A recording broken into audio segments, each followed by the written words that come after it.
Hi, I'm Lauren and this is Hollywood Party, and today I'm going to be reviewing Rock Hudson's autobiography that he wrote with Sarah Davidson.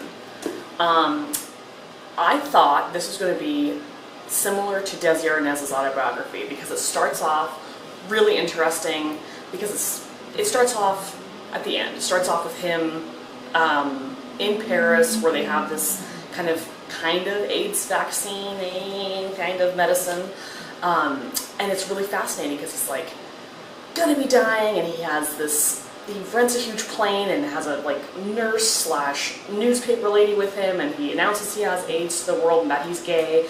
So it was really interesting. And then it starts, after that, the book actually begins and talks about his youth in the Midwest and his dads that didn't really, his father kind of left, and then he had another dad that kind of bounced. So it was really interesting. When it started to get messed up was when he kind of really got into Hollywood. He had this agent who was the same agent that took care of Tab Hunter. Tab, Rock, you're kind of seeing a theme there with the masculine names with very feminine men, but not really. They had to pretend they weren't, obviously had to pretend they weren't gay. It started to get messy when they talk about all the guys in Rock's life, because they're all named freaking Tom, Mike, Pat, Dick, George, all these flat, quick names. And a lot of them are repeats, there's a couple of Mikes or a couple of Marks, and it's really confusing. She should have, this lady who did this book, she should have done a friggin' glossary in the back with pictures, and this is who this was and this is how long they were around for. It is not an autobiography. The fact that this is called autobiography pisses me off because it's not. So 3 weeks before Rock Hudson passed away, this woman, Sarah, came over to his castle. He lived in this kick-ass house in Beverly Hills, and she interviewed him for 3 weeks. You can see where the interviews are because it's in italics, but she's not, when she quotes other people, she's not really clear. I've had to reread a lot of this book because I'm damn, I either read the same exact quote a couple pages before or had no idea who was talking, because I'm used to quote, said, blah, blah, blah, whoever, and it was just not organized. She does talk to his wife. Rock Hudson was married. She doesn't think that the woman that he was married to was a lesbian. She thought it was a legit marriage, that he, for that time, was straight, and she was straight. His friends say that she was and is a lesbian. I think she's still alive, named Phyllis. It doesn't matter, but still, I don't know. I hated this book. It was torture to get through. I think he should have had a better autobiography or biography done about him, because Rock Hudson was an interesting guy.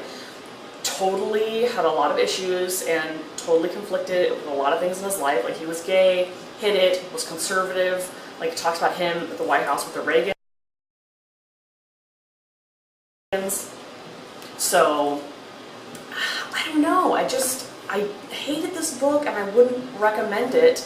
I think one of the few interesting things, and I gotta read it because it's disgusting, was that they talk about him and his eating habits, Rock Hudson's eating habits. He had a coronary before he had AIDS. So in the book they say they don't really know how he contracted the disease. Was it through blood transfusion because he went to Cedars-Sinai, which is in WeHo, and it's a lot of gay guys there, AIDS was happening, so was it from that, or was it from him having, affairs with men? It doesn't really matter, but they do say that he had this coronary. And it's not surprising when you find that he likes to eat, this is his favorite sandwich, and if you think this is disgusting, if you think Elvis was bad, this is bleh, bleh. So his favorite sandwich was peanut butter and jelly, ham and cheese, and Miracle Whip on white bread. That's just like garbage. That's like legit garbage food. It also says that he liked to eat raw hamburger meat. What? That's nasty. Who does that? I don't know. And another part of this book, I'm just gonna keep going off because I can't stand this book.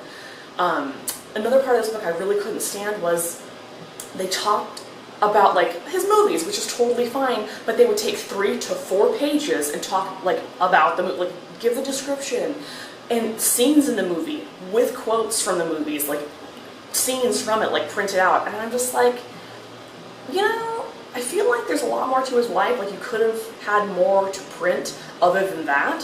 So either you didn't do enough research, chick, probably the case, or you're just lazy and just, I don't know. I know a lot of his friends who lived at the castle didn't care for this book. They thought it was bullshit. I did find a lot of similarities with this book and Behind the Candelabra. I love Behind the Candelabra. That's Liberace and his boyfriend, Scott. And that was a really well done book. Like, I mean, it wasn't Pulitzer Prize winning at all, but the similarities I found was he would have boyfriends and have them come work for him. Same thing with Liberace. He'd come and have them work for him. Same thing with Freddie Mercury. And they all died of AIDS and they're all gay, but like hid it from the public. And I just find that interesting that they just have these men come and they take care of them. And then when things go bad, they can't really kick them out of the house because they're just there and they're supporting them. So it's just like this hot mess of a situation. So I just found that to be kind of fascinating that all 3 of those men who died of the same thing had the same exact living situation with like all their boyfriends, like hot mess. So I would say I'm being generous with giving this 2 stars, really. I love Rock Hudson. I thought he was a great actor. Not great, but I really liked him. He was great in Giant. And Pillow Talk and all those cutesy little comedies. He's super hot. I don't care that he's gay. I can still look at it. It's hot.